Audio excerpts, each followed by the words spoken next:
No, el maestro Gerardo todavía no lo veo.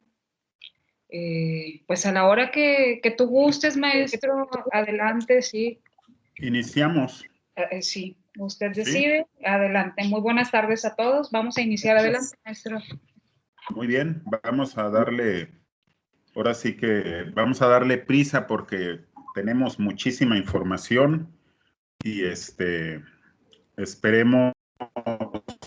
dosificarla de manera que le sea amable y amena. En un maratón. Por favor, enciendan sus cámaras. Vamos a hacer este jueguito de inventar que estamos más o menos. Vamos a ver los rostros, vamos a vernos a los ojos. Vamos a reconocernos.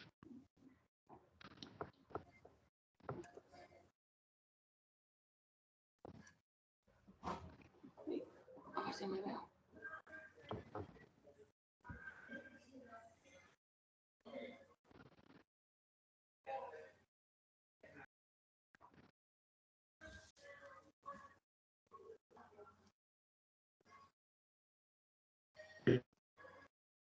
Ser. Y pues vamos a echarle un poquito de sangre a nuestro. Y ahorita la sangre es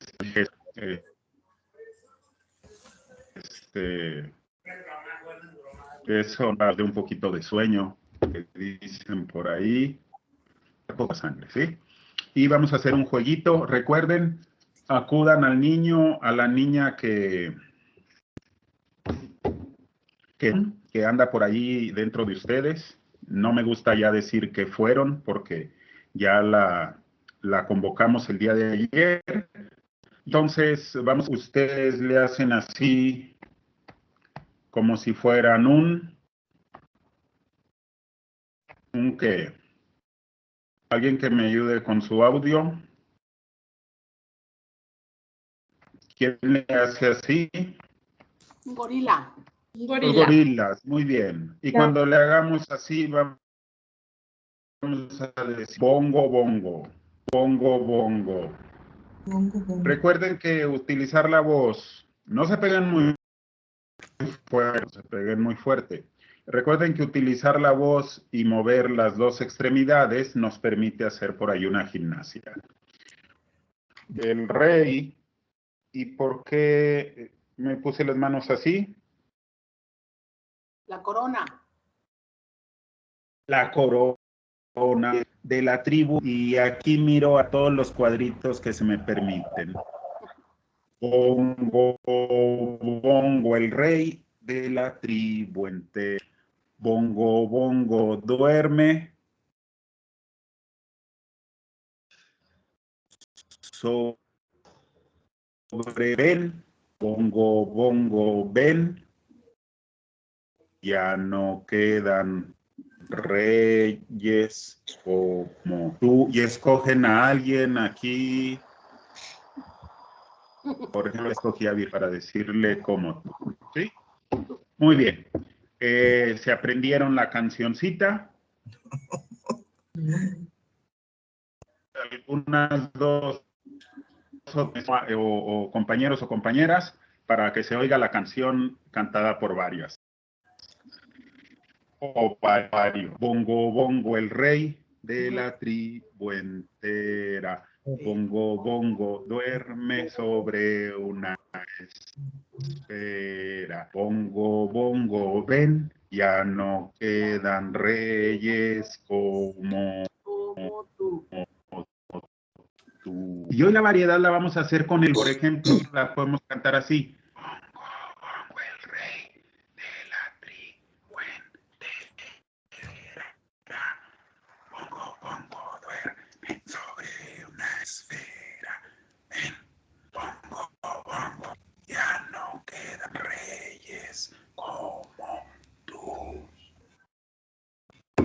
Regálense sangre, háganlo, regálense sangre, despierten el cerebrito. Si yo ya no uso nada más voy a abrir la boca y la voy a cantar así.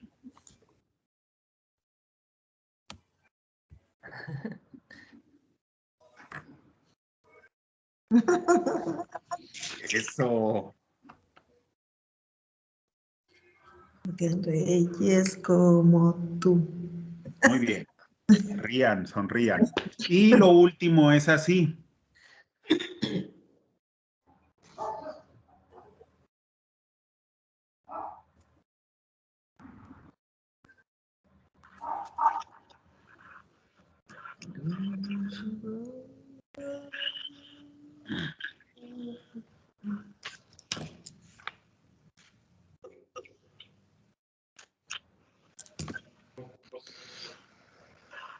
¿Cómo te vas, hijo? A María Magdalena escogí hoy.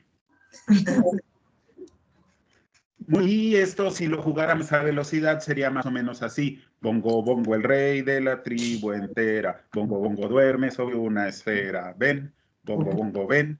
Ya no, no queda. Este juego es de los interminables, el de los que nos da y nos da y nos da. Y podemos hacer variaciones. Hoy hice un resumen, pero nada más llegué hasta 1900, fíjense, de la historia portátil de la de Ana Garralón. Y esta Ana Garralón se puso a hacer toda la literatura infantil, muy europea, porque ella pero yo hice un resumen. Se los voy a ir platicando. Muy rápida. Este se llama Historia portátil de la literatura infantil y yo hice un archivo en Word que se llama Abreviada Historia de la brevísima historia de la literatura. Se los mandaré y lo tendrán por ahí hasta 1900. El principio de los tiempos era la tradición oral. Por favor, con actualidad. Actualícenla. Así todavía se usa, por ejemplo, si todavía usamos nosotros la tradición oral. Como no había escritura, se habla primera literatura, el mito está por encima de todo, es lo que se cuenta, y los personajes son grandiosos, son reyes, son animales y hombres, son animales y animales, hay batallas superpoderosas, hay triunfos grandísimos, y eran contados por ciertas gentes en específico, rapsodas, poetas, contaban las historias de pueblo en pueblo. Si avanzamos los tiempos, pensemos entre el año y los días de Cristo, o quizá un poquito más adelante, estas historias épicas de mito se reducen en formatos menores, ya no esas grandes épicas. Los protagonistas tampoco ya son los dioses, todas aquellas batallas. Ahora los protagonistas son reales, personas que andan por ahí. Incluyen mensajes sobre la vida, porque todavía hay que ir diciendo cómo se debe y sobre ciertos comportamientos. Fíjense que aquí empieza a triunfar y lo más débil empieza a triunfar. Y ya más. Lo más interesante lo cuenta la gente. Por ahí aparece un autor que se llama Esopo, que era un cantante que andaba hasta la Edad Media, ya estoy dando unos brincos bien grandes, los niños eran considerados adultos, adultos chiquitos. A los 5 años ya era un adultito. No había esa concepción. Fíjense que a Europa llega la expansión muy, muy interesante, porque lleva muchas historias del Oriente. No solamente del Medio Oriente, sino desde allá del Oriente lejano, también las historias que se cuentan. No sé si han ustedes leído versiones no tan censuradas ni tan dulcificadas de Las Mil y Una Noche, pero son libros con una gran carga erótica. Son libros con una determinada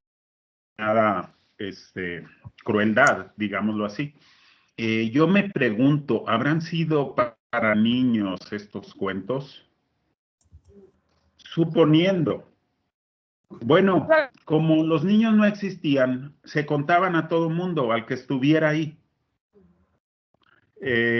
Sin duda alguna, Sinbad el Marino, Alí Baba, Aladino, sufrieron muchísimas transformaciones con el paso de los días.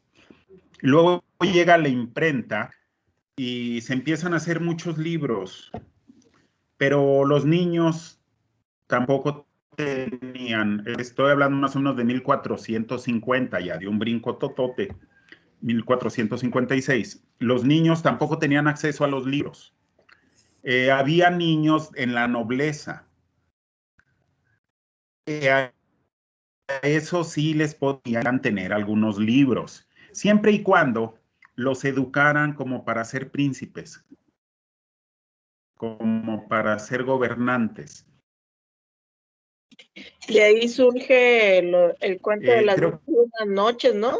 Que hay un hombre por ahí que se mantuvo, les decía, después de Las Mil y Una Noches llega también con viajeros europeos que fueron y anduvieron, que andaban buscando la canela, andaban buscando la pimienta, andaban buscando especias. Realmente los plantelas, se traían muchísimas cosas. Y estamos hablando del medievo, ya estamos hablando de 1484, perdón, 56. Estos niños les daban clases de urbanidad,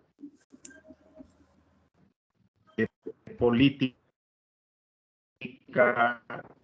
de ceremoniales para gobernar espacios más largos. Aquí lo interesante es que gobernar. Voy a terminar ahorita con esta primera idea, este primer resumen acerca de la breve historia de la literatura infantil. No se pierda nuestro próximo capítulo en unos cuantos minutos. En este momento yo voy a pasar a nuestro PowerPoint. ¿Sí pueden verlo? Sí. Gracias. Este es un resumen de lo que vimos ayer, nuestras reglas del juego. Cuídense mucho, hagan ejercicio, mejoren sus alimentaciones en la medida de lo posible. Nuestras reglas del juego son las mismas. Si yo digo no quiero, perdón, si yo digo no sé, no puedo, estoy diciendo no quiero. Y hicimos otra gimnasia cerebral. Dijimos que lo adulto decide qué es lo infantil. Lo vamos a ver en esta historia. Hablamos de ejemplos de cómo lo adulto ve al mundo de una manera y cómo lo infantil ve al mundo de otra. Miren, hay un punto de partida que necesitamos tener muy claro, y son dos definiciones. La realidad, así de simple, la realidad es lo que es. Voltee usted a su entorno, ¿no? Y observe. Hay paredes, son distintas las paredes, tienen mesas, tienen muebles, si están en su casa, si están en un salón tendrán bancas. Yo por ahí veo paredes como de salón de aula. Esa es la...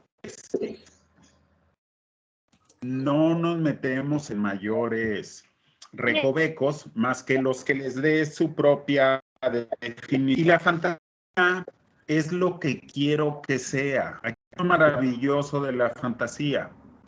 Me puedo ir mucho más allá de lo que es. Y pongo como ejemplo a un hombre sin camisa y pongo como ejemplo a un centauro. Fíjense cómo la fantasía une estas dos figuras y nos crea esta imagen. Esa capacidad tiene la fantasía de crear realidades, de revolver realidades. Sí, déjenme, le pongo aquí. Ahí está. Sí, nos quedan claros estos conceptos. Continúo. Si tienen alguna duda, pregunten. Es el mejor momento.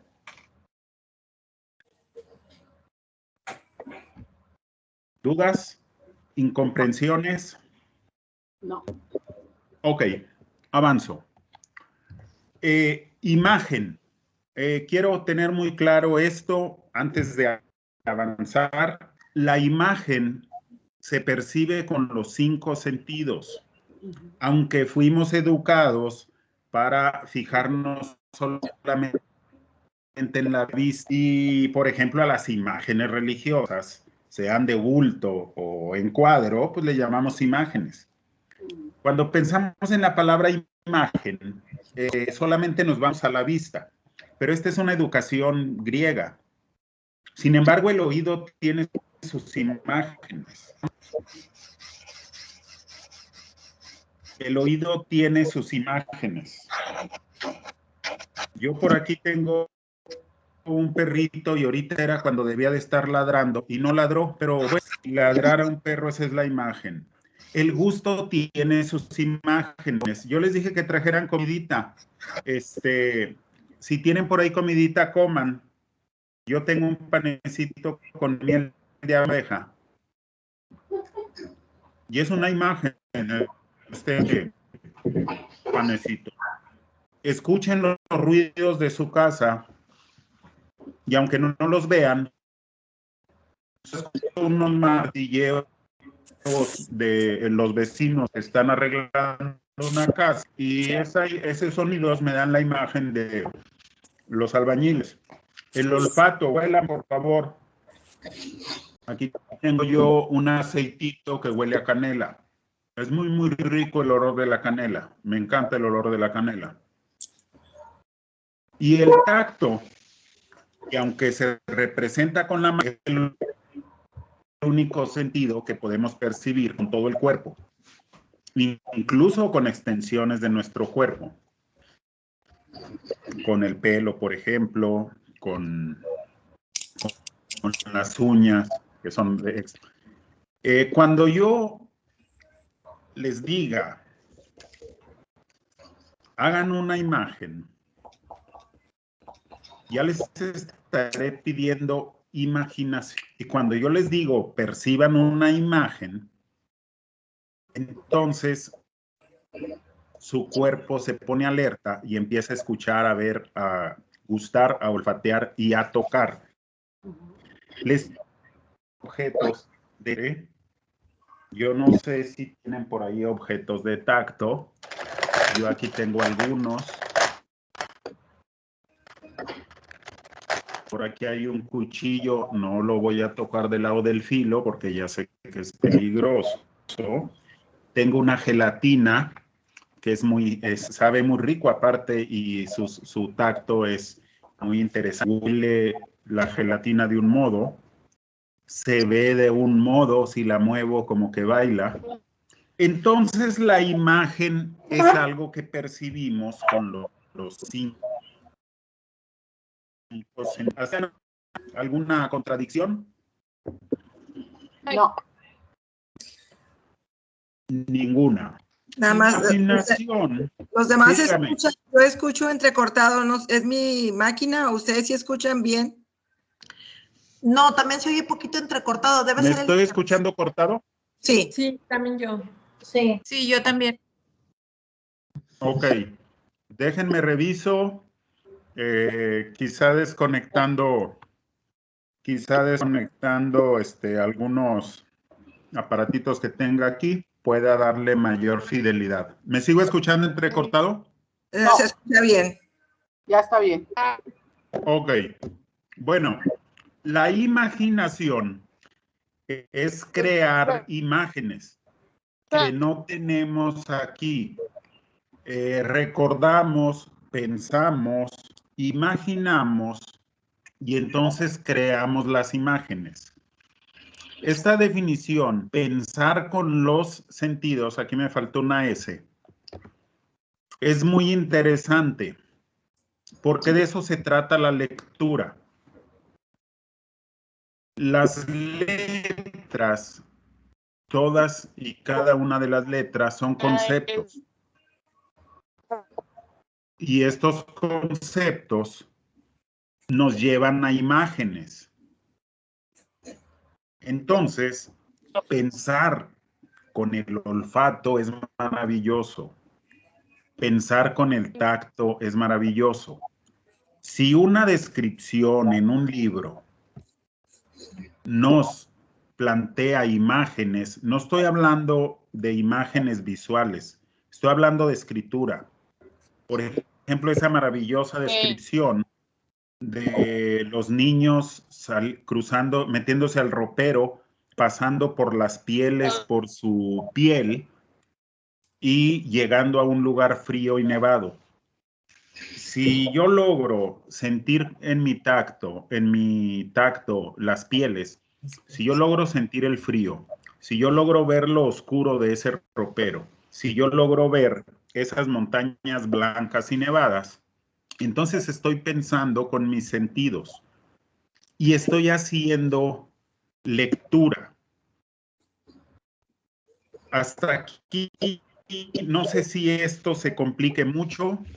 Voy a estar preguntando esto no con ningún afán de suponer que no alcanzan a comprenderlo, sino de que me quede a mí muy claro. Todo esto tiene que ver con mi claridad. ¿Hasta aquí hay alguna duda? No. Bien. Entonces, los conceptos hieren al intelecto, y herir es una metáfora. Nos ponen a pensar. Y hay lecturas en las que es muy cansado pensar. Las imágenes hieren a los sentidos. Y el aprendizaje de todos nosotros, desde nuestros días de concepción hasta nuestros días más o menos de los 15 años, un poco más, empiezan con imágenes. Nosotros aprendemos tocando. Nosotros aprendemos viendo. Nosotros aprendemos oliendo. Probando. Sí. Escuchando. Por eso los niños, cuando están bebés, son capaces de meterse cualquier cosa a la boca, por muy asquerosa que ésta pueda ser. Tienen que ponerlo en su experiencia. Si a un bebé le decimos, por ejemplo, si a un bebé se agarrara un pedazo de plastilina y se la lleva a la boca y nosotros le decimos, no, es mala, le estamos dando un concepto y pues el bebé va a decir, sepa, él va a saber hasta que se lo ponga en la boca. Y entonces sus sentidos le van a decir que sabe feo. Pero si nosotros le decimos, no lo va a tener por ahí. Entonces, si los niños aprenden con imágenes, aprenden con el uso de sus sentidos, es lógico que la literatura que les ofrezcamos tengan este camino. La literatura oriental, la poesía china, lleva el camino de los sentidos. La poesía abstracta, el surrealismo, lleva el camino de los conceptos. Todos estos tratados filosóficos son conceptos. Y entonces aquí nosotros podemos definir dos tipos de lectura. Si nuestro tema es literatura infantil y acercamos libros plagados de conceptos, vamos a obligar a que nuestro público utilice su intelecto. Si nosotros mandamos libros con imágenes, lo vamos a llevar a sus sentidos. Y este camino es muy natural. Entonces, de aquí viene, yo les recomiendo que experimenten ustedes desde sus sentidos los libros que les van a dar a leer a sus pequeños lectores. Comencemos por escribir el nombre de las cosas. Hagamos un ejercicio ahí. Si tienen un cuadernito, vamos a utilizar 2 minutos para este ejercicio. Escriban, por favor, qué vemos, qué escuchamos, qué olemos, qué sentimos y qué probamos. Nombre de las cosas. Por favor. Y lo pueden ir poniendo aquí en el chat y me lo pueden ir diciendo también si abren su micrófono. ¿Qué vemos? ¿Qué probamos? ¿Qué olfateamos en este momento? Y déjenme ver dónde está el chat. Aquí está.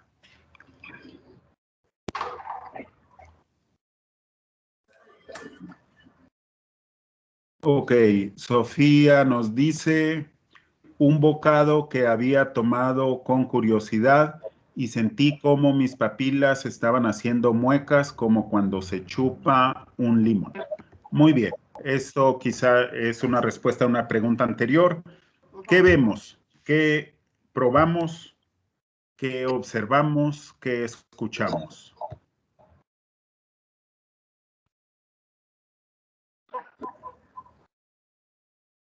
Se escucha un pájaro. Muy bien.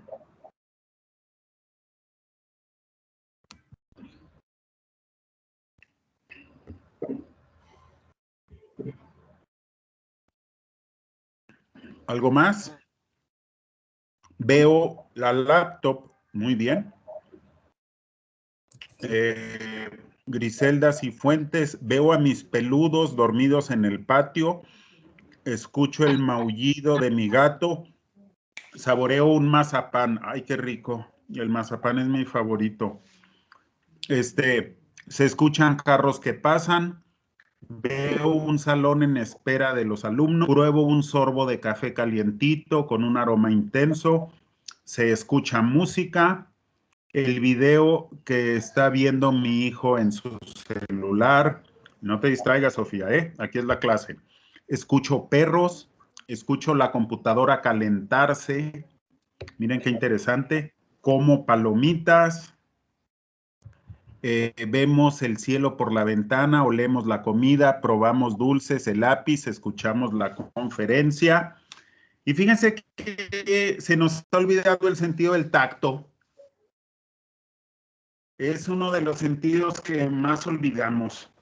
Pareciera que es tan inmediato que lo dejamos por ahí en el olvido. Veo mi laptop, escucho el sonido de la llave del agua abierta, qué bonita imagen. Pruebo unos pistaches, muebles de mi sala, oí un auto, escucho el tic-tac del reloj, olor a vainilla, me encanta la vainilla, probé uvas, hace frío, veo a mi hijo, escucho la música del vecino, saboreo y huelo mi café, toco el teclado, veo mi laptop, nos ve a nosotros, probé una galleta, toqué una manzana, sentí un poco de frío en mis pies, toco mis pestañas, dice tocó mis pestañas. Pedro, ¿quién? ¿Quién tocó tus pestañas, Pedro?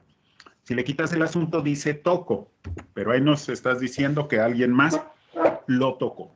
Muy bien. Es un ejercicio maravilloso. Yo toco. Muy bien, Pedro. Muy bien.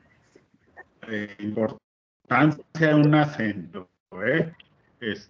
Fíjense que Este ejercicio es maravilloso para sensibilizarnos desde el estómago. Escucho una pez, huelo un guisado y saboreo un pan de muerto. Me voy a ir con el ejemplo del guisado. El guisado sigue siendo un concepto porque no sabemos exactamente cuál guisado es. Jessica, ¿cuál guisado es? Es asado. Asado. Es un asado de puerco o de res. De puerco y rojo. Es correcto, chile rojo, ¿sí? Ya bajamos a la imagen.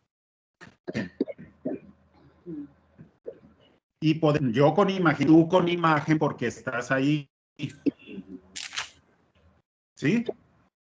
Cuando me diste la especificación tan clara, lo convertiste en una imagen. Mientras decía guisado es algo abstracto. Aún así, el quien dijo un pájaro, cualquier pájaro, todavía tenemos opción de convertirlo en una imagen más precisa. Toco una pluma, escucho una pecera, siento el frío en mi cuerpo. Muy bien. Eso suena como a canción, pero se siente frío, frío. Toco una masa suave para... Muy bien. Voy a regresar a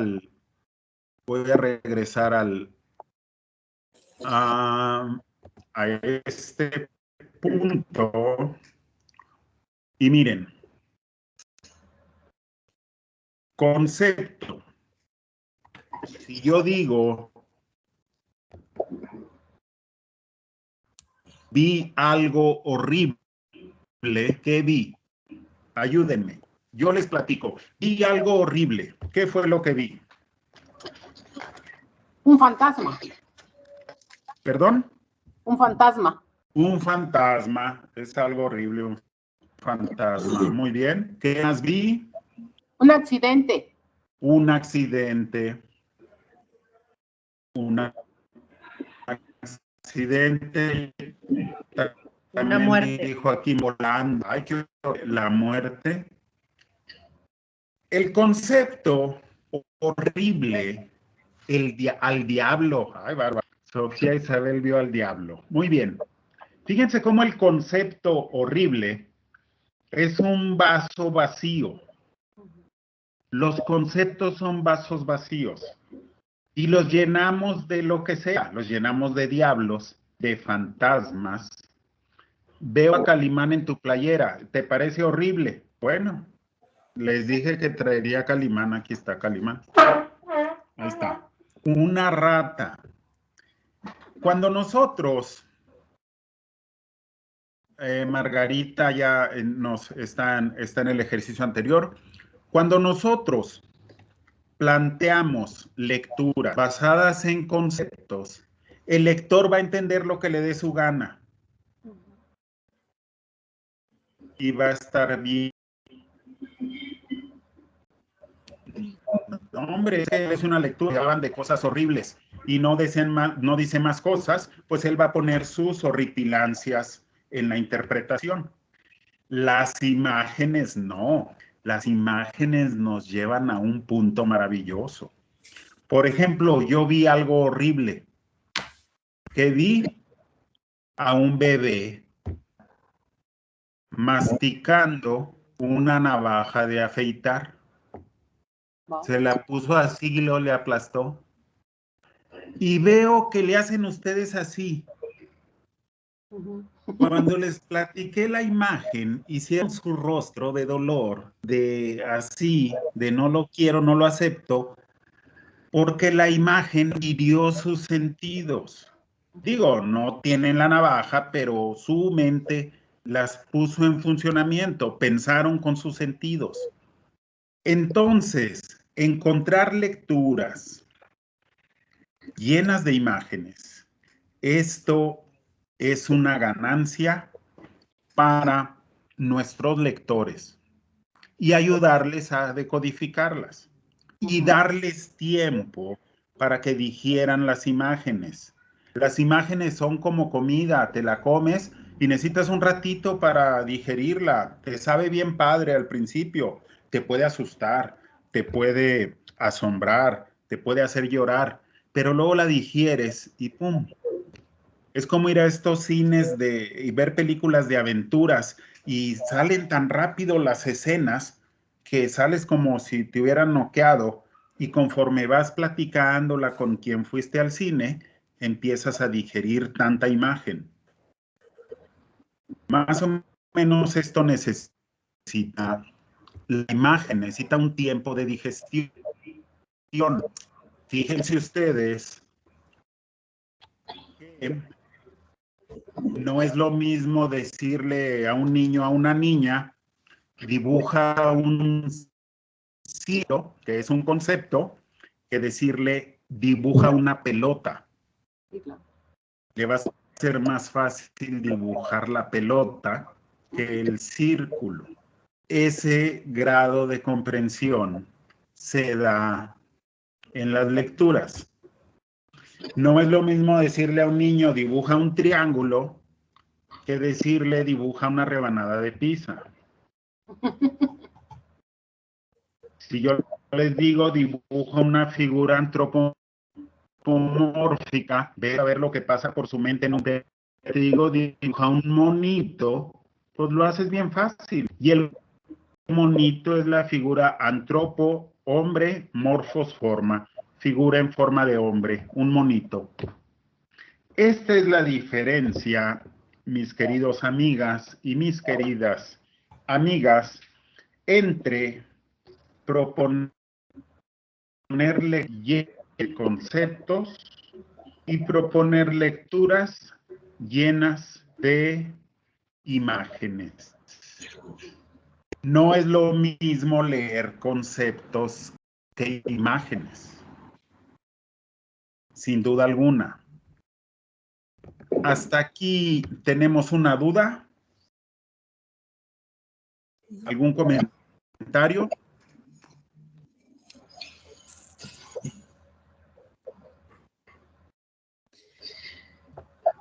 ¿Ninguno?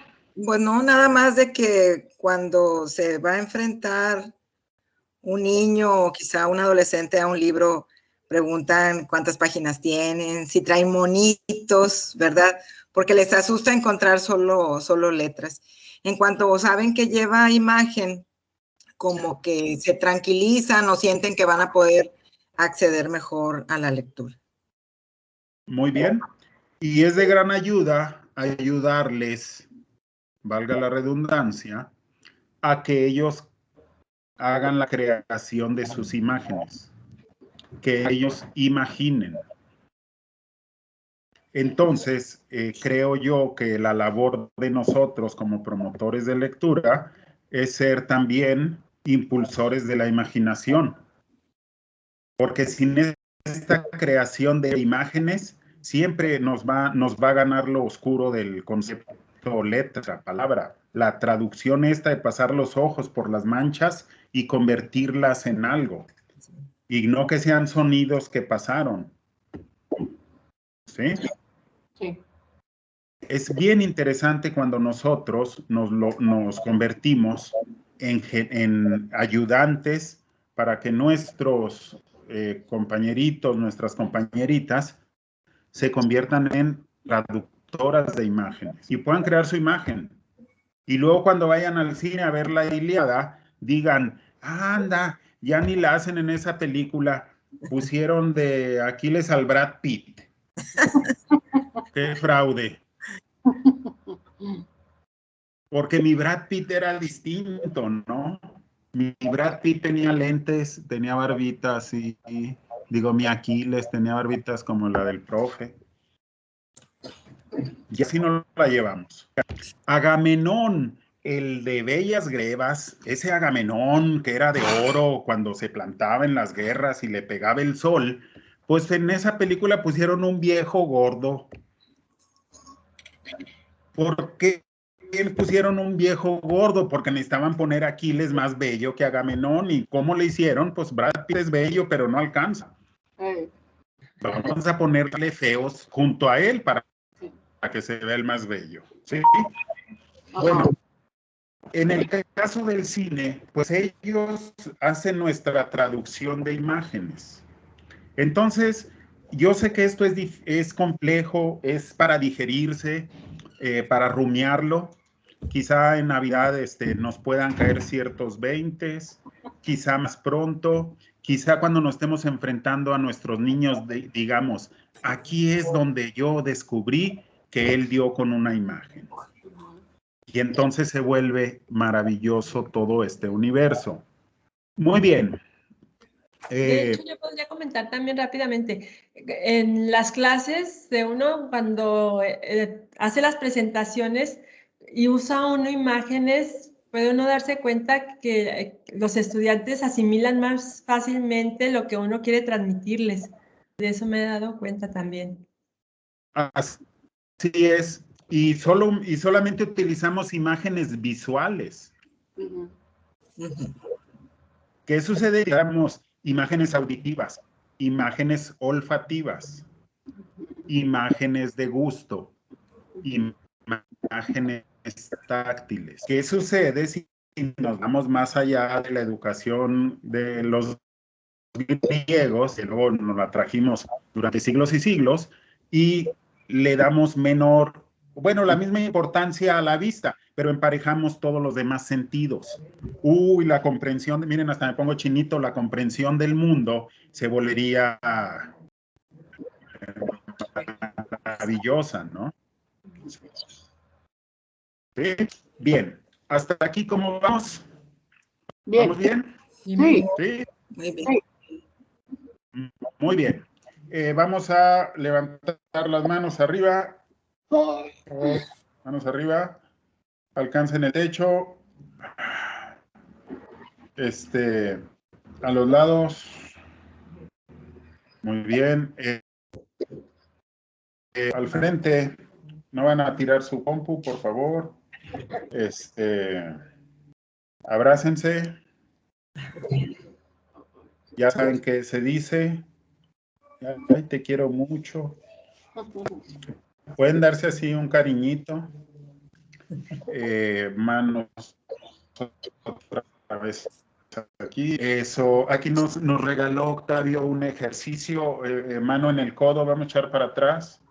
También este ejercicio es bonito. En el otro. Mano en la nuca y quizá nos hacemos así un ladito con la espalda recta. ¿Cómo se siente? Estirados. Ahorita te veo. Claro. ¿Cómo se sienten? Bien. Ok.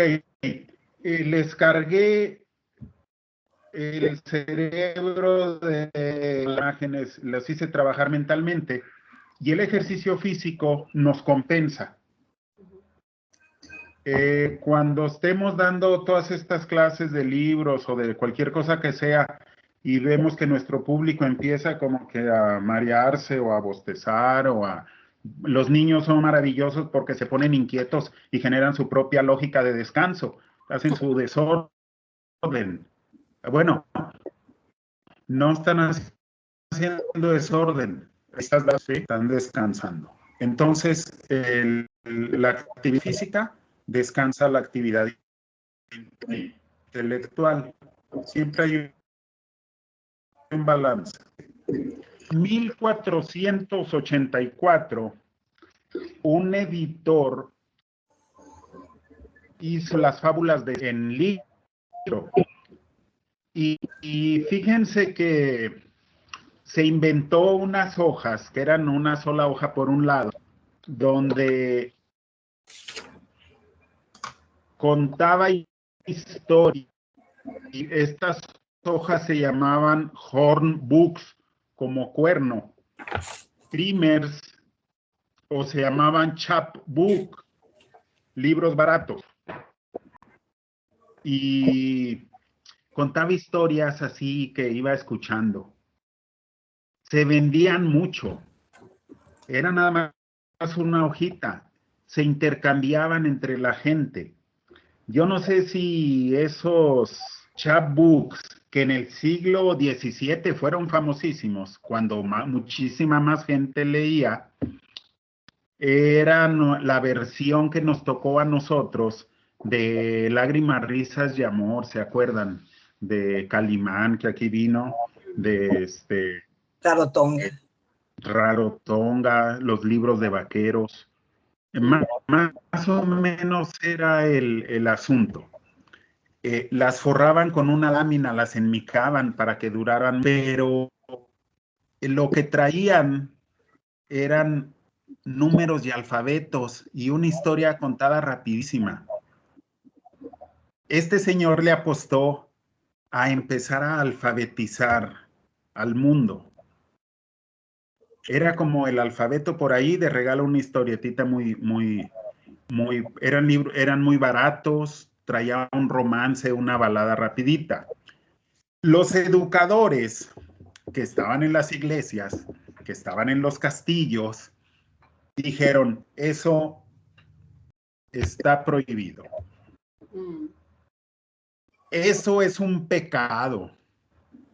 Esos divertimentos le pertenecen al mal. ¿Y qué hicieron en contraparte?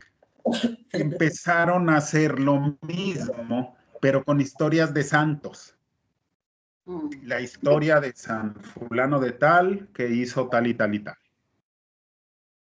Fíjense cómo empiecen a revisar cómo lo adulto, cómo lo político, cómo lo religioso, siempre metió mano para decidir qué estaba bien y qué estaba mal.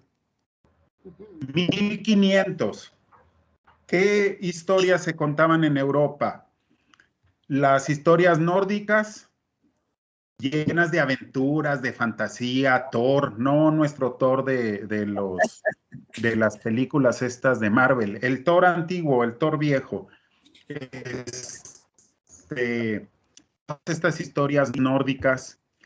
En España venían entrando historias de gente que había ido al otro mundo y luego traía maravillas, rarezas, curiosidades. Y la Inglaterra todavía tenía muy fuertes las novelas artúricas.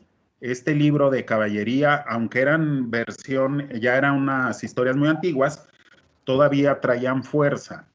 Esta revoltura de dioses, caballeros y mundos nuevos trajo una gran imaginación. En 1658, pega un brincote, un autor que se llama Johann Amos Comenius decía lo siguiente, y díganme si es moderna esta idea o es antigua. 1600, ¿qué tiene que ver con el 2021? Él decía, las escuelas son cámaras de tortura para la inteligencia, de la que solo pueden salir burros salvajes, mulas desenfrenadas y disolutas. Esta palabra me encanta porque la decía mi abuelita. Eso creía él de la escuela de aquellos años. Recuerden que para entonces él inventó el sensualium pictus, y sensualium es sentidos, el ejercicio que hicimos ahorita. Él dijo que se debía de aprender basado en el juego, y yo amo a ese señor. Y entonces, su orbis sensualium pictus no era otra cosa que ponerle nombre a un objeto, lo dibujaba en madera y hacía un grabado y entonces lo repartía. Él decía que las imágenes y todas las cosas fundamentales estaban ahí, y de las acciones de la vida.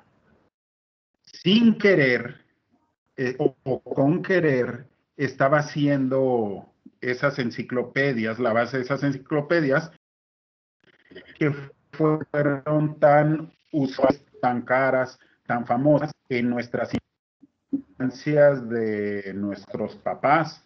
Llegó la enciclopedia a ser un súper negociazo, tanto que las gentes viajaban para venderlas y las dejaban en la bolsa, y la gente compraba enciclopedias. Aquí ustedes ayer manifestaron lo importante que fueron ese tipo de libros en su vida lectora. Bueno, este señor más o menos como que inventó este asunto en Inglaterra. Y luego en 1739, otro brincote, empezaron a sacar libros sobre animales y plantas, bajo la misma base, donde venía la imagen y el texto. Y díganme qué actualidad tiene un formato de lectura que trae imagen y texto. Me acaban de decir en un comentario que los niños prefieren leer cuando viene imagen y texto, a cuando solamente viene texto. Los cómics. Bueno, como los cómics, esa es una base, ¿no? Esa es una gran base. Incluso los cómics han tenido la capacidad, y sobre todo los mangas estos orientales, han tenido la capacidad de generar movimiento, de generar sonidos, y uno está leyendo sonidos. Miren, ahí pasó una campanita de un señor que vende cajeta. Esa es una imagen. Bueno, en 1774, luego de muchos años más, luego de casi 100 años, 110 años, ya las ideas de Rousseau y de Beisdow, y entonces alguien agarró ese viejo libro del Orbis y lo llamó Obras Elementales, pero lo actualizó y mejoró los dibujitos. Se agarró un libro de hace 110 años. Y entonces, hasta aquí entran las primeras impresiones que ya traían una intención de que fueran aceptadas por un público. Todavía muy reducido, muy reducido. Les recuerdo, cuando me refiero a la escuela, que a la escuela de esos días no iban los niños de 5 años a preescolar, de 7, 8 a primaria, de 13 a secundaria. O sea, la escuela podía ir quien podía, y podía empezar a los 15 años, podía empezar a los 30 años, podía empezar a cualquier edad. Las escuelas no necesariamente eran de niños, como se conocen ahora. En el siglo XVII, me voy a regresar un poquito, es muy difícil organizar una historia del mundo así seguidito, porque suceden hechos a la vez. En 1600 y algo, las fábulas, aquellas que antes de Cristo escribió un griego, cobraron apogeo en Europa. Y entonces los animales les pusieron el comportamiento humano para dar lecciones de moral. ¿Y por qué fueron tan buenas las fábulas para este asunto? Porque el cristianismo, la moral cristiana, dijo: así voy a enseñar a toda esta gente a portarse bien. Y ellos decían lo que era portarse bien o portarse mal. Y entonces empezaron a hacer esta fábula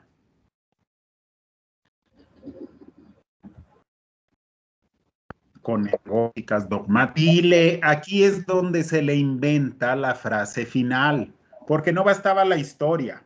O sea, no bastaba que el conejito se echara a dormir, a burlarse de la de la tortuga, y luego la tortuga lenta, lenta, sin detenerse, le gana la carrera. No, no bastaba.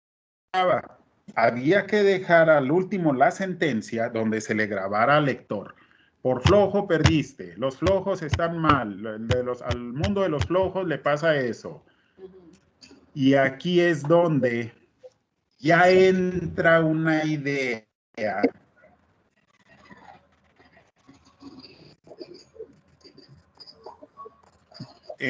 Ir con la rigidez, pues vamos a contar esta historia de animalitos para ver si les gusta. En estas no es necesaria. Los fuertes, los listos, los astutos y los laboriosos son los que ganan y se empieza a crear una idea del mundo.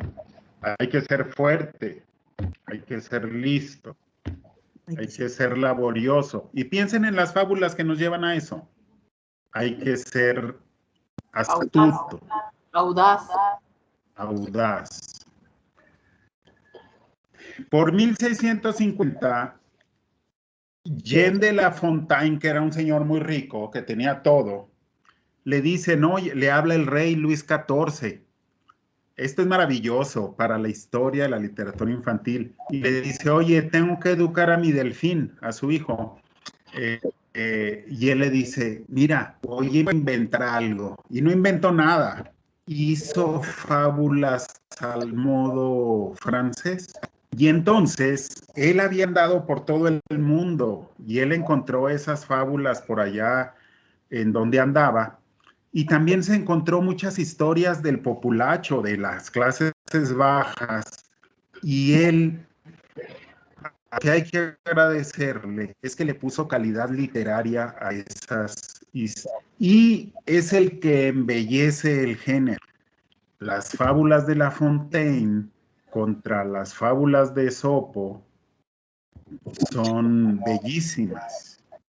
Lógicamente, piensen en los palacios de Luis XIV, piensen en Francia ostentosa, pues necesitaba ese tipo de productos. Y incluso la belleza literaria es un asunto político. Bueno, este señor Luis XIV tenía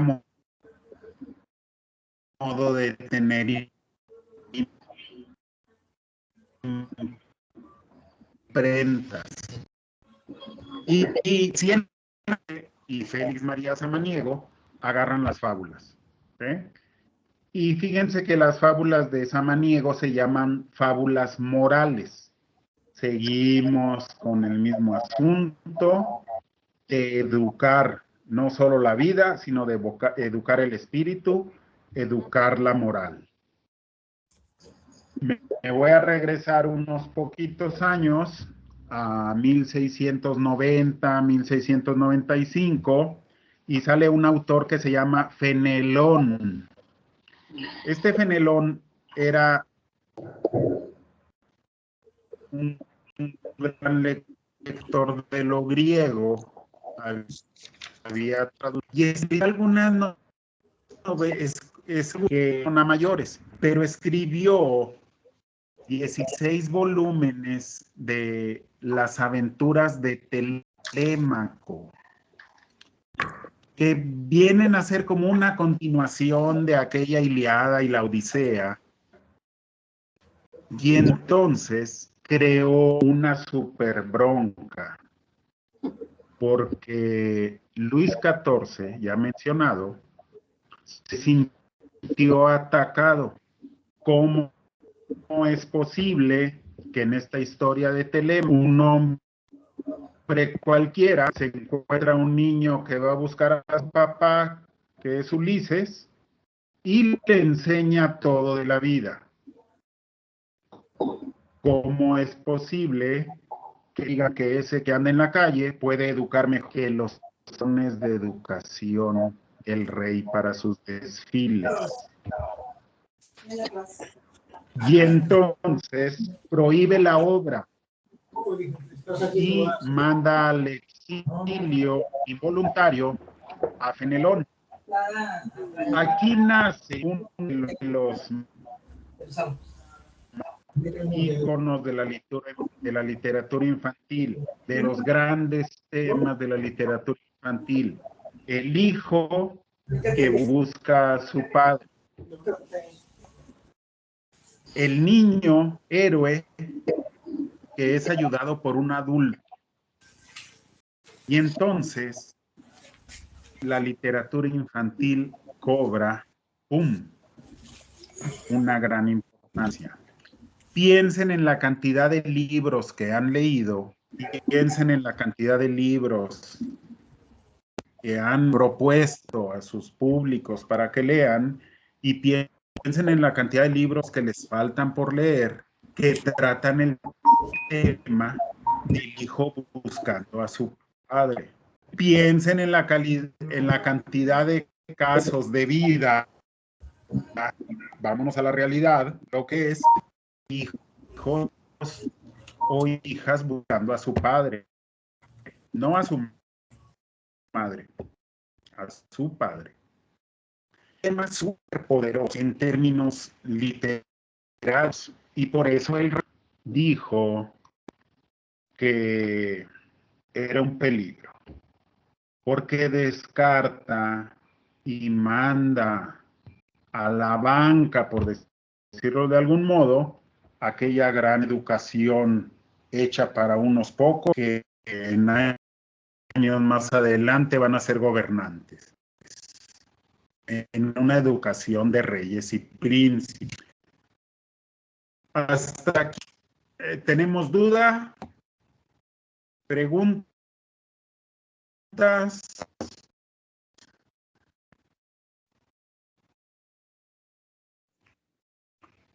¿Están aburridas, aburridos? ¿Me regreso a 1300? No, está muy bien, pues nos llevas a grandes pasos o le va Todo muy bien. Como un Fíjense, perdón. Cultural que dices que en un tiempo que la educación era para príncipes, pues también por mucho tiempo que las escuelas eran tan elitistas y lograron entrar algunas personas a entrar, pues quizá por su inteligencia. Cuando surge la palabra snob, son personas que entraron a escuelas que eran solo para ricos y para ellos, distinguirlos, les decían snob porque era sin título nobiliario, era para hacer como una marca y luego se quedó para los que se quieren hacer los ricos y no son. Claro, claro que sí. Todo eso, les recuerdo que esto está tomado de una historia portátil, que toda la historia cabe en la mano, y yo todavía hice una brevísima abreviatura de esa historia, ¿sí? Yo les voy a mandar el documento, Word, y ustedes podrán revisarlo con mayor tranquilidad. Les voy a pasar el dato del libro.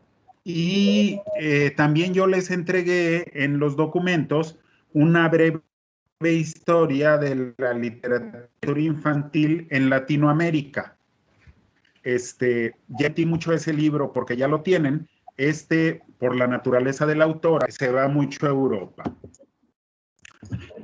Bueno, miren, era más o menos en 1634, un escritor italiano, Battista Basile, que escribió un libro que se llamó El cuento de los cuentos, el Pentamerón, y ahí se recopila la primera versión de El gato con botas o de Piel de asno. El Pentamerón, la narración es muy barroca, las referencias son muy complicadas y no se acerca mucho a que le podamos entender los niños. Es un libro lleno de conceptos y no de imágenes. Lo maravilloso de este libro es el formato. 10 mujeres cuentan durante 5 días 10 cuentos cada uno.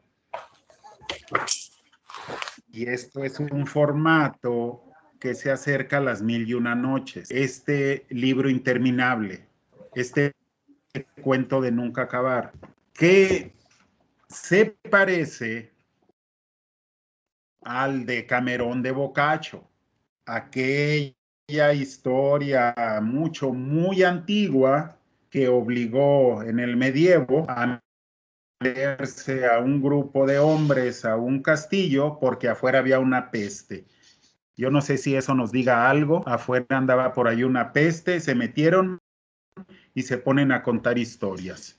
Inventan el Decamerón, que se sucede en 10 días de gente contando cuentos en un camino. Este es el Pentamerón porque son 5 días. Agarra también la tradición de las 1001 noches. Bueno, de la corte de Luis XIV, en 1697, escribió unos cuentos que llamó Cuentos de la Madre Oca. Y se llamaba Charles Perrault. Y se va a poner a contar cuentos que oía en las calles. Él dice que es abrumador el contraste entre las calles oscuras llenas de inmundicias y el mundo maravilloso de los nobles. Y por eso los cuentos de hadas que nosotros conocemos hacen que una gente del pueblo llegue a los grandes castillos, llegue a ser un cortesano. Y sigue siendo la historia moderna de la princesa plebeya que se pudo casar con un rey y se convirtió en princesa o con un príncipe. Ya nos vendieron la historia de Lady Di en el siglo pasado, en el siglo que acaba de renunciar a sus riquezas y volvió a un bosque canadiense. Fíjense cómo se sigue encontrando. La Bella Durmiente del Bosque sale en este libro de cuentos de Caperucita Roja, Barba Azul, El Gato con Botas, Cenicienta, Riquete del Copete, Pulgarcito. ¿Qué traen estos libros de maravilloso? Hechizos, hadas buenas, brujas malas, encantos. ¿Y contra qué estaba compitiendo este tipo de historias? Contra las historias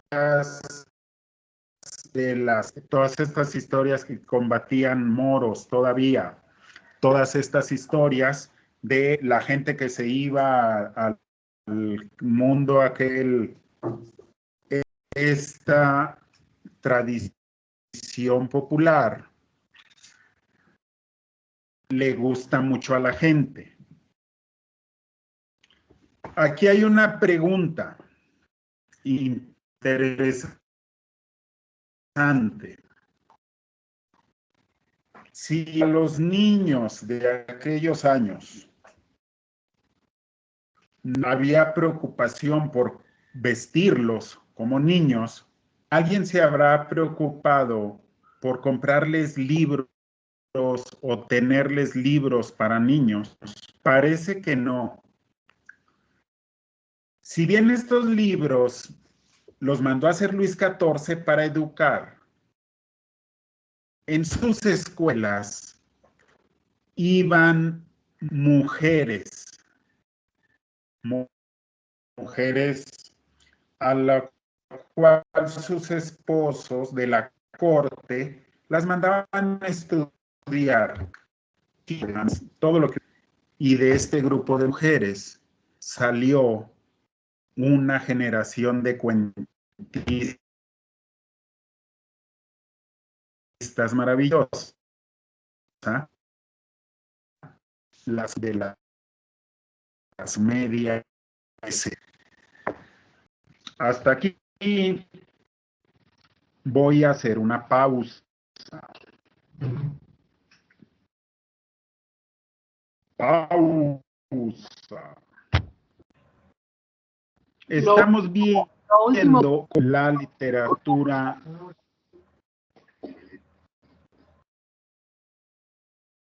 Perdón, no entiendo, no escucho.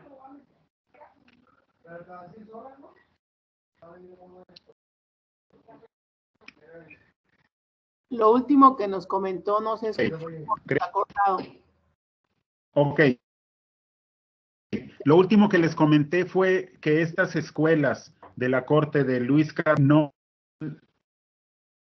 pobladas, visitadas por niños y por niñas, sí por señoras, cuyos esposos tenían el poder de tenerlas ahí en la escuela, en lo que ellos hacían asuntos de hombres, digámoslo así, y de este asunto surge una generación de cuentistas que fueron llamadas los cuentistas en masculino, fíjense, en masculino, los cuentistas de las medias de seda, a pesar de que todas eran mujeres. Y es muy interesante el tema este. Bueno, voy a hacer una pausa en este momento. Voy a hacer una pausa porque ya les di demasiada información platicada, propios de la historia. Muy bien. Les pedí, por favor, que leyeran 2 prólogos. Uno de ellos, Philip Pullman, los cuentos de los hermanos Grimm, y el siguiente, Fernando Sabater, Malos y Malditos. ¿Lo alcanzaron a leer? ¿Alcanzaron a leer Malos y Malditos? Es pregunta. Sí. Solo el prólogo. Había que leer el prólogo.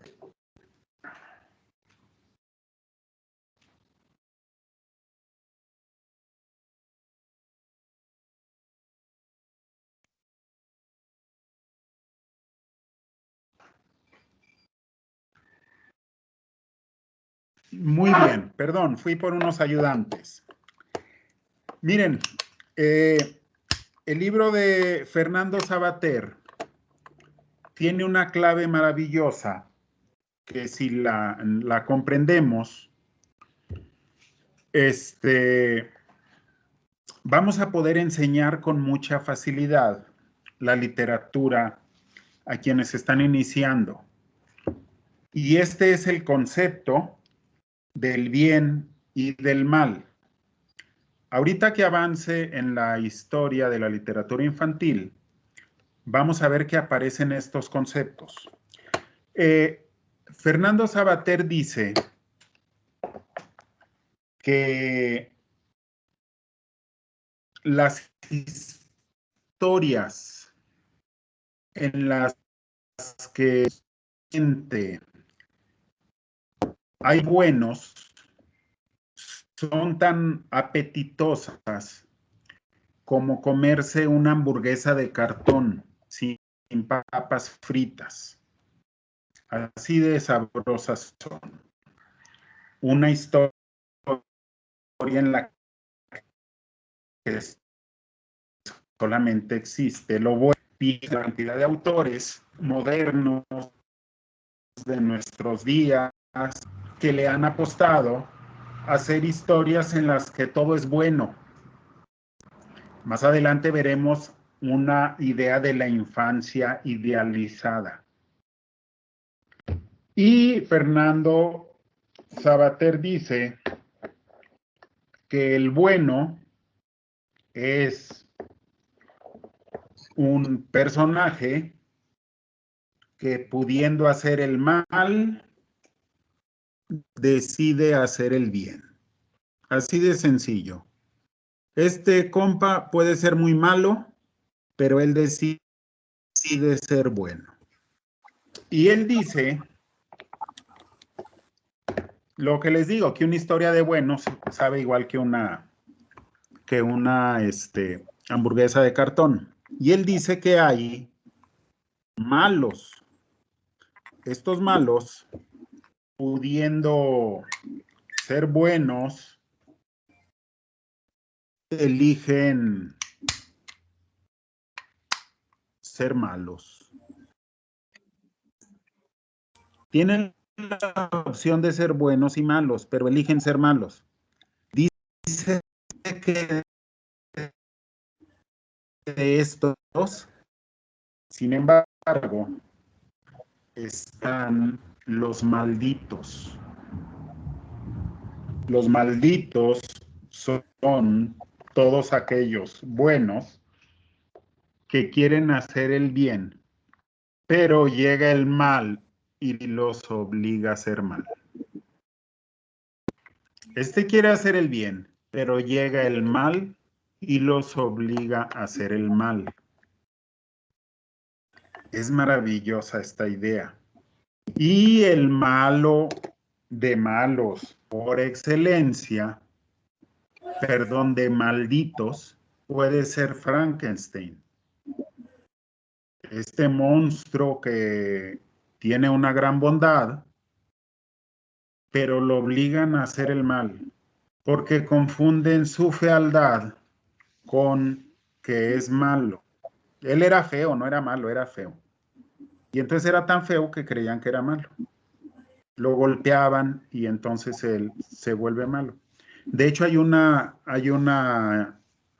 alguna traducción dice que Frankenstein le pregunta a su creador, a su papá realmente, me diste un corazón, pero no me dijiste qué hacer con él.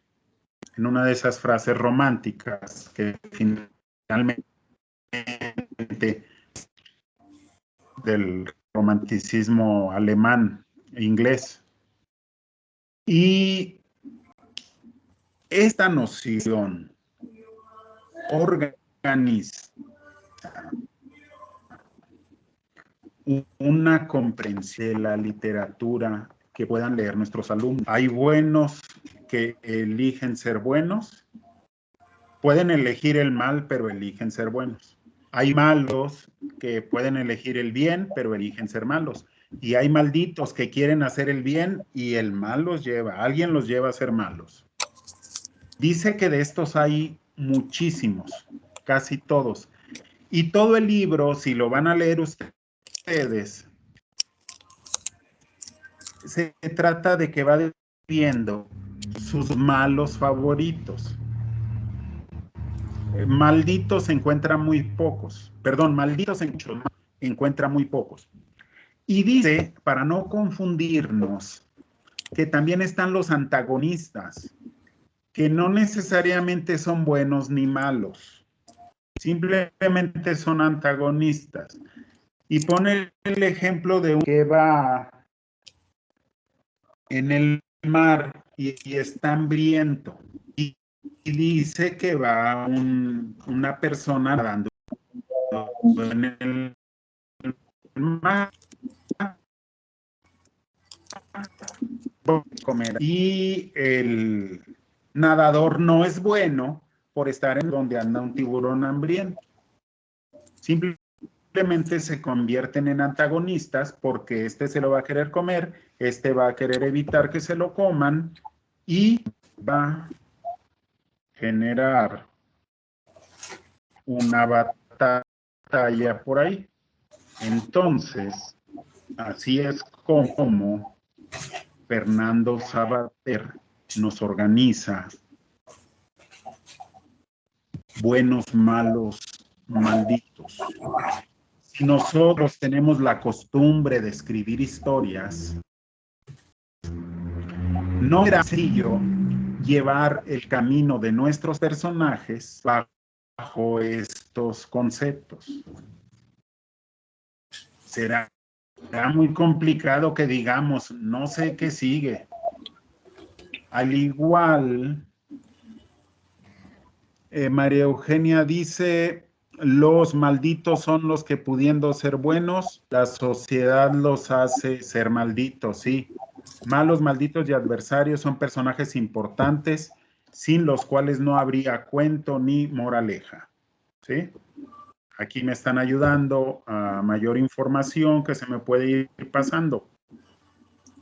Es fundamental comprender esto para comprender literatura que nosotros podamos dirigir los libros, las lecturas, los temas que nosotros podemos dirigir a niños y niñas. Hasta aquí. ¿Algún reclamo? ¿Ninguna? No. Bueno, ayer jugamos y hoy estamos viendo libros, ¿sí? Hoy estamos viendo autores. Bueno, estas señoras, se corta el audio. De repente. Bueno. Pero sí se va entendiendo, sí se va entendiendo. Ok. Ok, gracias. Estas señoras de cuentistas de las medias de seda, Madame d'Aulnoy, Jean Letrier, que era amiga de Perrault, Madame Laforce, Madame de Murat, Madame de Villeneuve, la marquesa de Aulneluy, generaron una adamanía. Claro que no se llamó así. Y también hubo algunos hombres que le entraron a la adamanía, como Antón Galland, que él tradujo Las Mil y Una Noches. Una institutriz publicó un libro que se llamó El almacén de los niños en 1557. Y fíjense que la autora se olvidó y el libro se olvidó, pero una historia aún se mantiene viva. Se llama La Bella y la Bestia. Esta institutriz, Jean-Marie Le Prince, nunca tuvo la importancia de estas señoras cuentistas. Sin embargo, su cuento sigue vivo y tampoco se lo achacan a ella. Bueno, la iglesia reprobó esta tendencia literaria. Pero ¿cuándo creen que la reprobó? Hasta que el reinado de los Luises cayó. Antes no podía reprobarla, porque esta forma de literatura surgió en este reinado. Bueno, a principios del siglo XVIII, John Locke avienta unas ideas pedagógicas, educación menos rígida, el juego y la participación del niño deben de estar presentes, ya no castiguen y no den instrucciones a la fuerza. 1719, ya avanzamos. La educación recae en las clases medias. Empieza la gente, Está cargando. no todavía de las clases bajas, no todavía de las clases bajas, de las clases medias, se empieza a adueñar de la educación. Y un señor escribe un libro fundamental, Robinson Crusoe. Es el libro que más copias y más versiones tiene en la historia de los libros.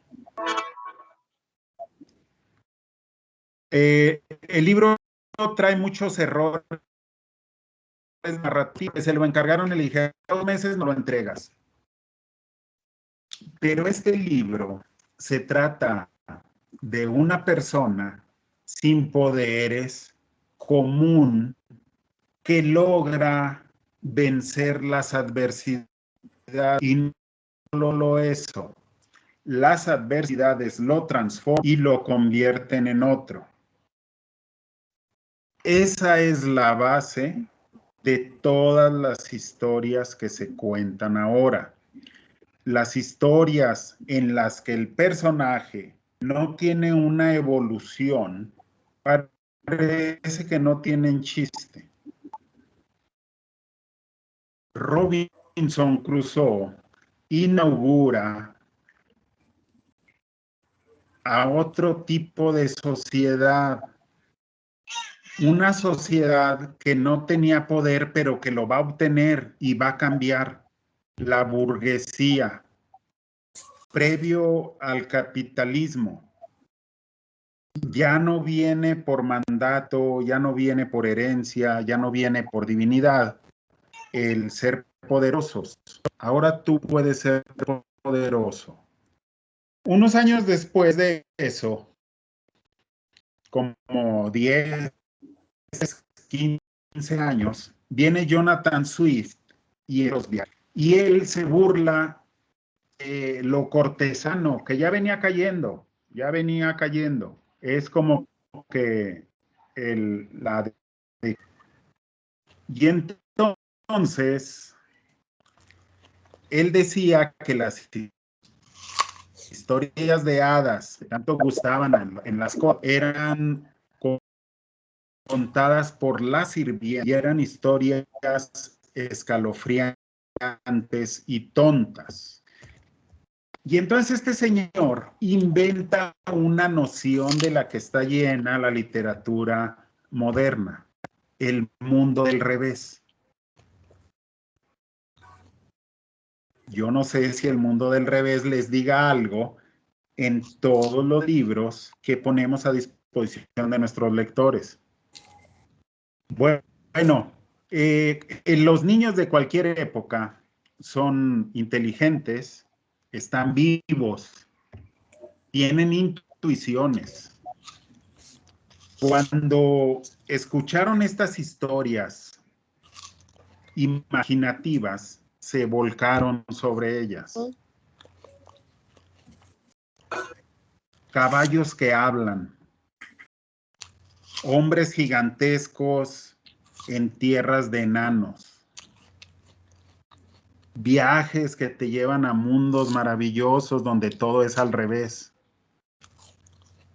Sigue siendo, ustedes sean jurados de un concurso de literatura infantil y les van a aparecer un montón de cuentos donde el mundo está al revés.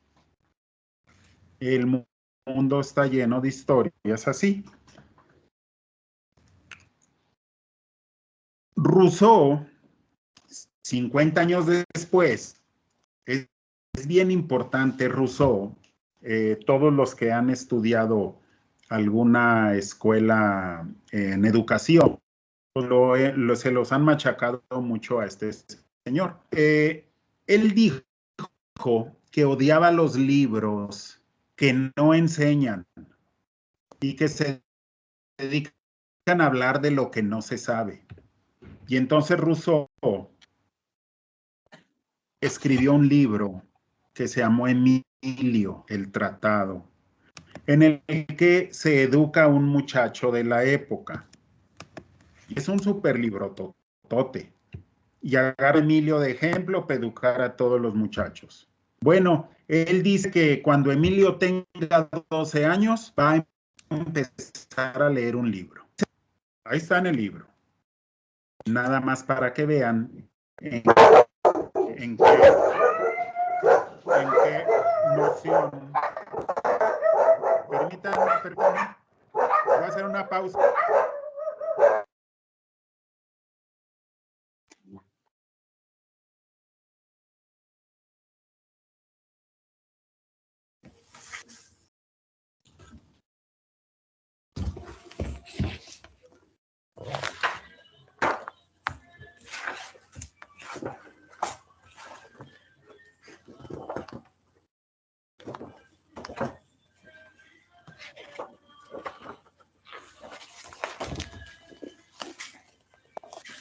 Perdón. Seguimos. Rousseau, al tiempo que dijo que los niños tenían que empezar a leer a los 12 años, dijo que los niños deberían de jugar, deberían de saltar, moverse, y era más importante para él protegerlos que formarlos. Entonces, él dice que los niños traen una bondad intrínseca, que ellos son buenos por naturaleza y que ellos tienen la capacidad de descubrir todo por sí mismos. Ellos pueden adquirir sus propias ideas. Y entonces, aunque los manda muy adelante, dice que los niños tienen que ser primero niños y después adultos. Pero a cambio, dijo, voy a mentar al hoyo todos los cuentos de hadas. Y curiosamente, los cuentos de hadas tuvieron muchísimo tiempo de olvido y de ignominia, hasta que un tal Walt Disney en el siglo XX lo rescata. 1762.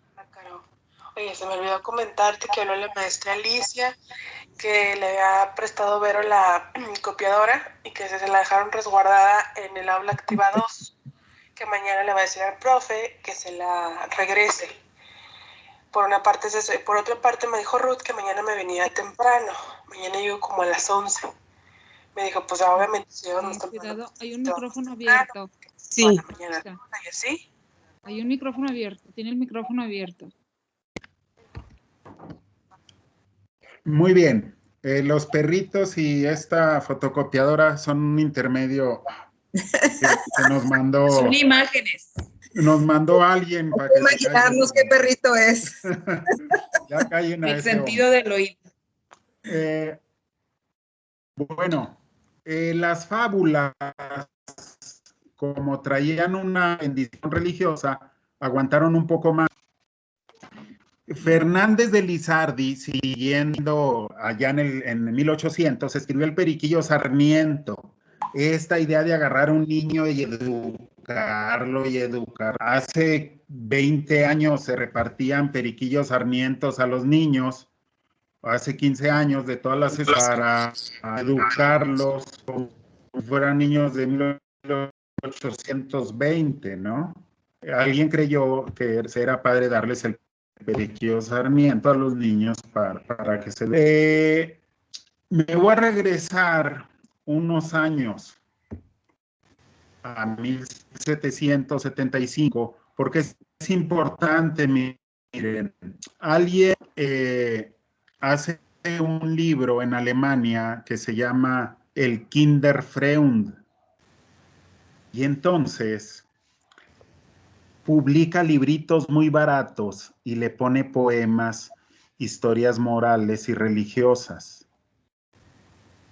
Un francés hace este tipo de libritos baratos y escribe un periódico que se llama L'Ami des Enfants. Y a mediados del siglo XVIII ya se puede decir que hay un comercio de libros, ya los venden. También estos libros a mí se me figuran las novelitas, los cuentos, los monitos. En 1750 se abre una biblioteca que rescata los libros cuerno y los libros chapbook baratos y los embellece. Rescata la canción de la mamá Oca, aquella de primeros años. Alguien nos puso una canción y entonces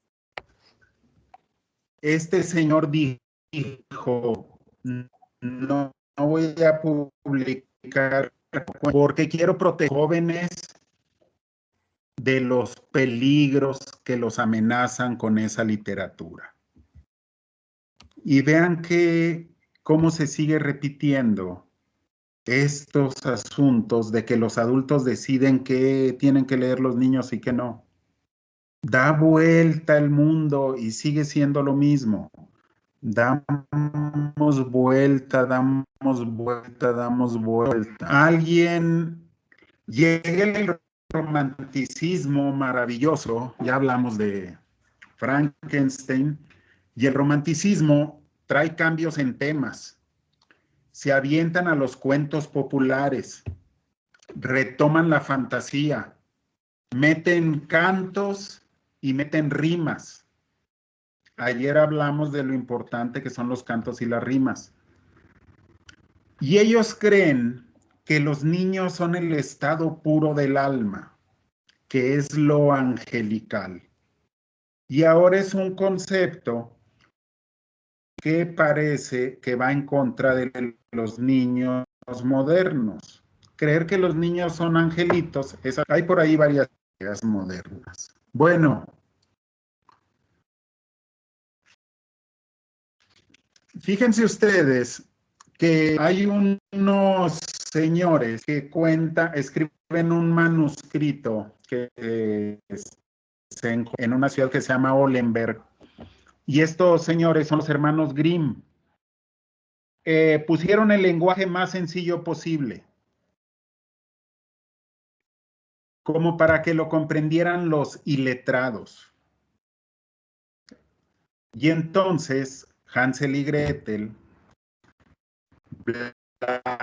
Blancanieves, Durmiendo en el bosque, Cenicienta, Caperucita, perduraron porque no había sentimentalismos ni moralismos. Y el lector decidía qué sucedía. Fíjense ustedes que la primera versión de los cuentos del niño y del hogar de los hermanos Grimm tuvo 900 ejemplares nada más. Hacen una segunda versión y le ponen otra maravillosa de cuentos. En el libro que les mandé de Film, él hace un seguimiento a las versiones al final de cada cuento y explica a cuál edición corresponde.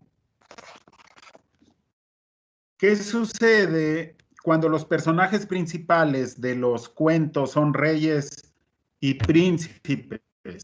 Pero también sus sirvientes.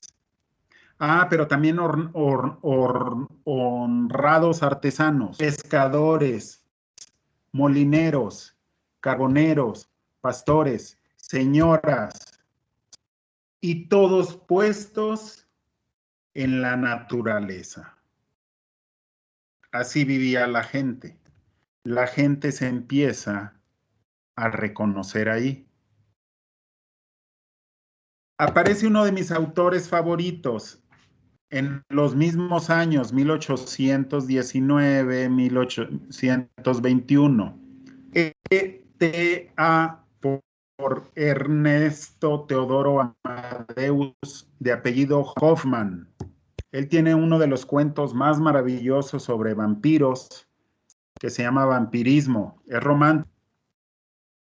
Hoffmann estaba en las tertulias de donde salió Frankenstein.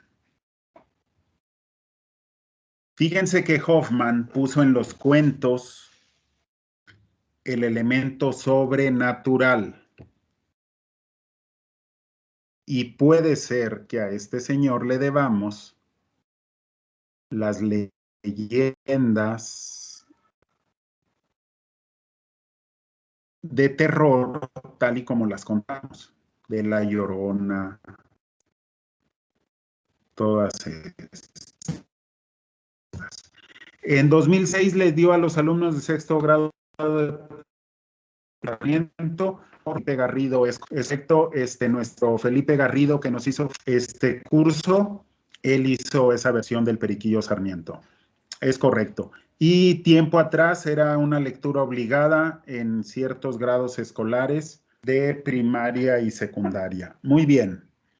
Entonces, este señor de Hoffman, aparte de ser un excelente narrador de historias de terror, tiene una historia que se llama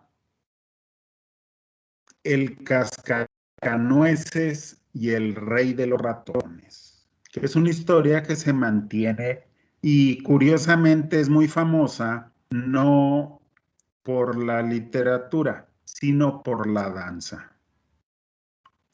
La danza y la música clásica como que se adueñaron de esa historia y es esa referencia que se confunde. Bueno, este señor pone sobre la mesa que los niños necesitan diferenciar de la fantasía, diferenciar lo físico de lo psíquico. Y se le adelantó un montón a Piaget.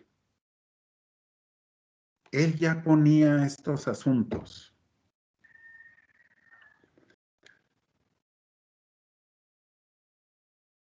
En 1825, los hermanos Grimm cierran sus libros a 50 cuentos, borraron otros tantos y se llamó Cuentos de Niños y del Hogar. Es esta versión. Hay un escritor americano que anduvo paseándose por Europa, regresa a Estados Unidos y cuenta unos cuentos que se llaman Cuentos de la Alhambra. Washington Irving, y se lleva la tradición esta persa, ya la vimos varias referencias, de contar cuentos al modo de Las Mil y Una Noche. Hay un señor que sus papás eran zapateros y él cuando escribe dice que hace una obra menor. Este señor logró el encanto de que sus cuentos fueran leídos en voz. Y este señor inaugura a los cuentacuentos o retoma a aquellos primeros narradores de historias, pero él logra que la palabra escrita tenga el poder de leerse en voz alta. Y este señor se llama Hans Christian Andersen. ¿Qué hace este señor? Se pone a contar sus cuentos. Él solo los contaba.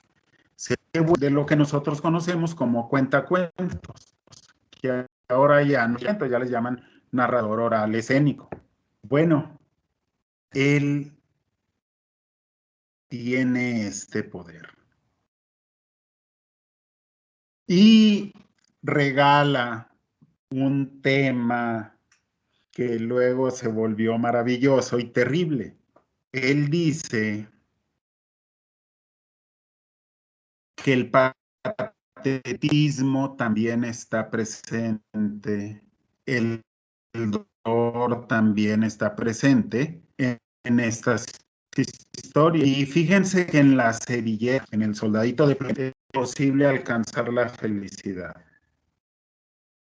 Mete nuevos temas, nuevos lugares.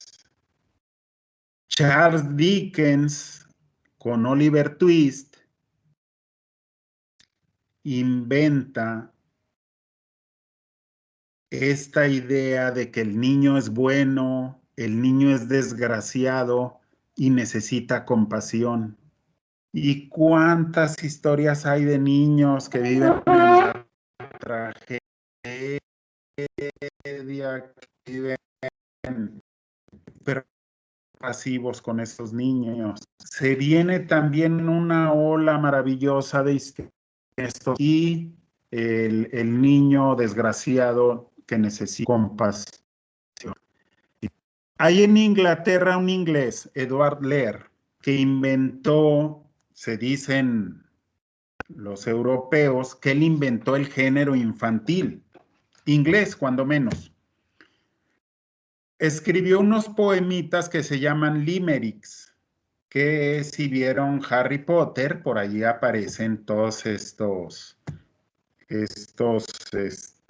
versos, estas adivinanzas son limericks, son poemas de 5 versos donde las palabras y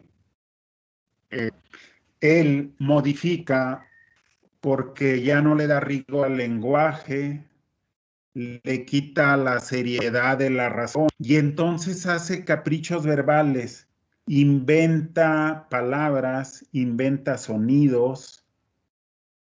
Y fíjense que el que le copia a él y sigue la tradición es Lewis Carroll de Alicia, que lleva a su máxima expresión este tipo de literatura absurda, que parece que tiene mucho que ver con la manera en que los niños organizan el mundo. Tú estás platicando con uno y voltea y dice, ayer vomité, importante. ¿Y eso qué tiene que ver? Decimos los adultos. Bueno, en la construcción del niño, esta temporalidad, este discurso disperso es súper importante. Y entonces pareciera que la obra de este señor es la que retrata más el pensamiento disperso y maravilloso de los niños. Hay libros que en 1804 vendían libros en 3 semanas. Son muchísimos. Yo alguna vez publiqué un libro que se llama 10 de terror, mandé a hacer 1000 y tengo como 100 ahí embodegados. Se llama el Struwwelpeter, el despelucado o Pedro Melenas. Y fíjense, este libro inaugura la caricatura, lo exagerado, lo desproporcionado. Salían tijeras gigantescas caminando y díganme a quién le debe esto, fuegos devoradores, caricaturas de las figuras de autoridad. Una historia de él que me gusta mucho es Gaspar Sopas, que no quería comer sopa y se muere al 5º día de hambre. El niño que de tanto chuparse el dedo pulgar se queda sin dedo. La niña que juega con fuego y termina hecha cenizas. Estos cuentos daban risa. Este señor mete el humor a la literatura infantil y saca las travesuras infantiles a cuento. El humor inventa una infancia diferente, una infancia que necesita juego y diversión. Les pedí que bajaran las 31 funciones de Vladimir Prop. Vladimir Prop lee los cuentos de Afanasiev, cuentos populares rusos.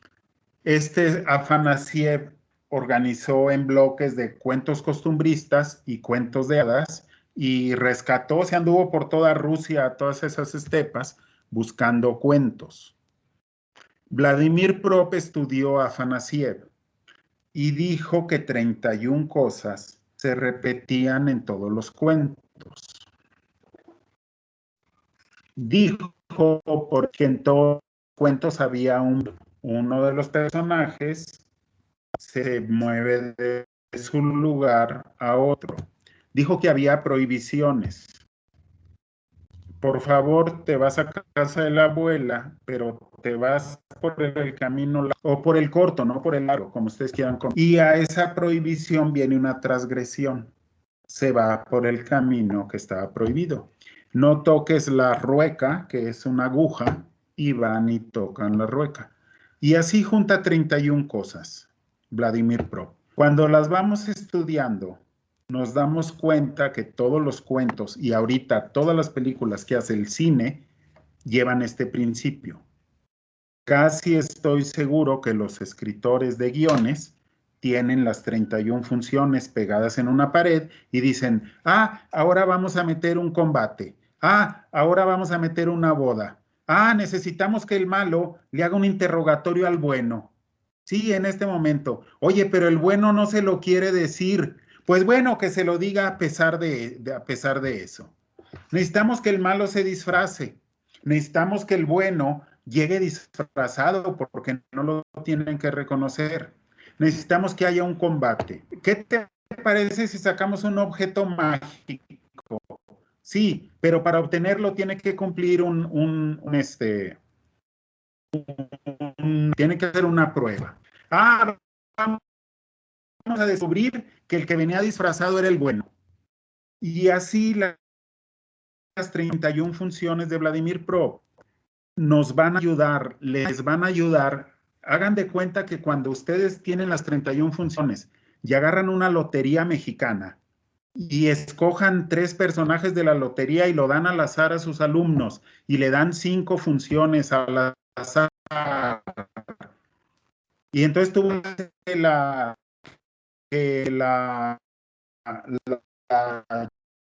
chalupa le ponga una posición 8 y se empiezan a generar argumentos. Esto puede ayudar para la creación consciente de argumentos. No hemos hablado de creación literaria como parte de la lectura y no vamos a terminar porque nos quedan 4 minutos. Bueno, todo esto me quedé en 1850. Me faltan como 2 páginas en Word. Yo les recomiendo, las van a tener, y yo voy a terminar de hacer este resumen hasta nuestros días.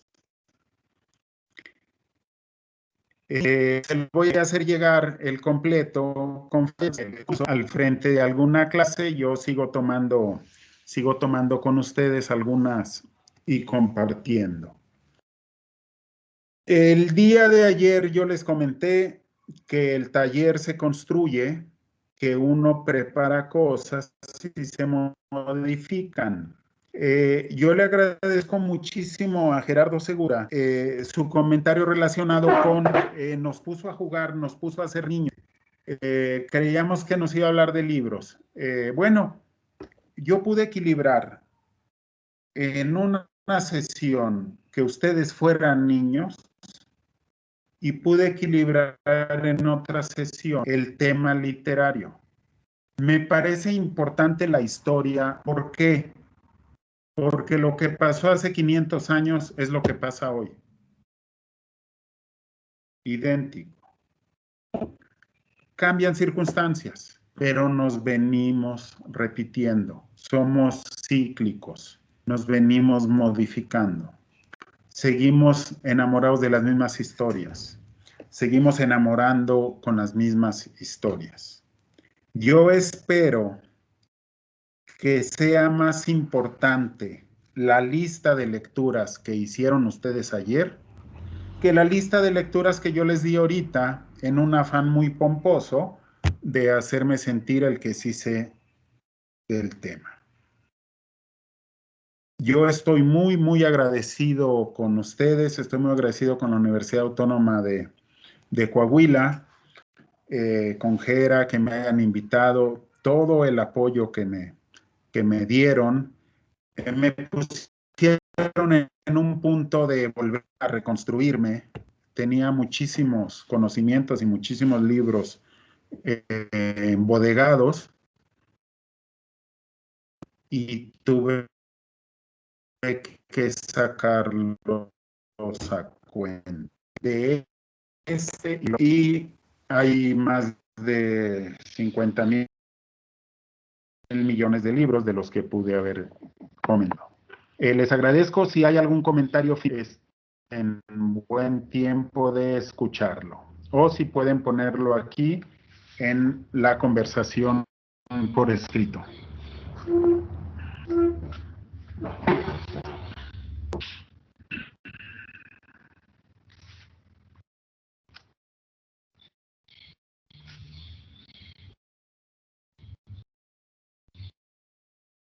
Los micrófonos y las cámaras están abiertos por quien guste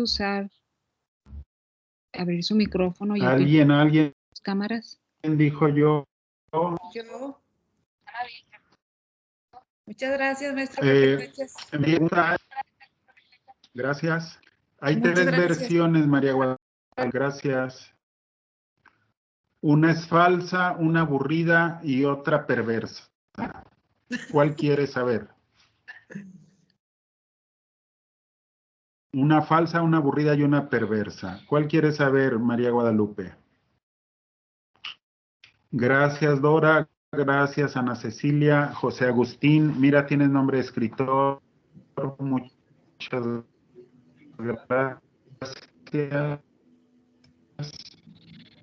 gracias. Gracias. Hay que releer todos esos clásicos, ¿sí?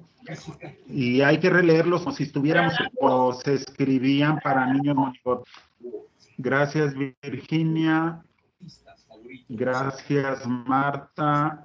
Las tres versiones, no, solo puedes una. Gracias, Regina. El viaje del héroe, Joseph Campbell. Ándale, es bien interesante ese libro, tiene razón, Maritza. También Vladimir Prop hizo una serie de libros que se llaman... ¿Cómo se llama? Oh, María. No leyeron los comentarios anteriores del chat. Bonita plática, volví a saborear la infancia. ¿Cuáles serán los anteriores? María Eugenia. Súper todo lo que nos compartió. Interesante. Lúdico. Por favor, la liga de asistencia. Muy bien.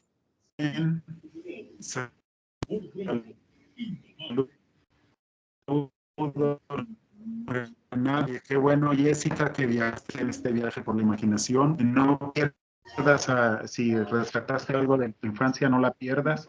Hay que fortalecerla. Hay que echarle muchas ganas. Y sabemos que el inglés es la clave. Por eso en Inglés te traemos un 2x1 esta semana con Black Friday. Para que alcances tus metas el próximo año, únete al curso online y sé bilingüe. Bien. Por fin llegó a México Betway.mx. Descárgala. Regístrate y recibe 50 spins de bienvenida. No sé si sean todos los comentarios. Sí, muchas gracias y gracias también por la merienda, todo lo que trajimos a la mesa el día de hoy. También fue muy qué bueno, qué bueno.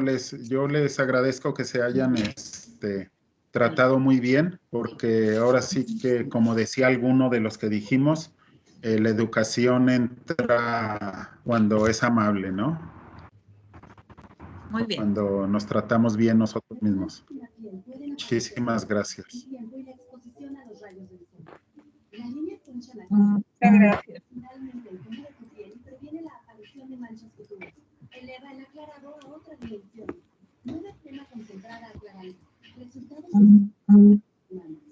Nos hizo recordar cosas de la niña.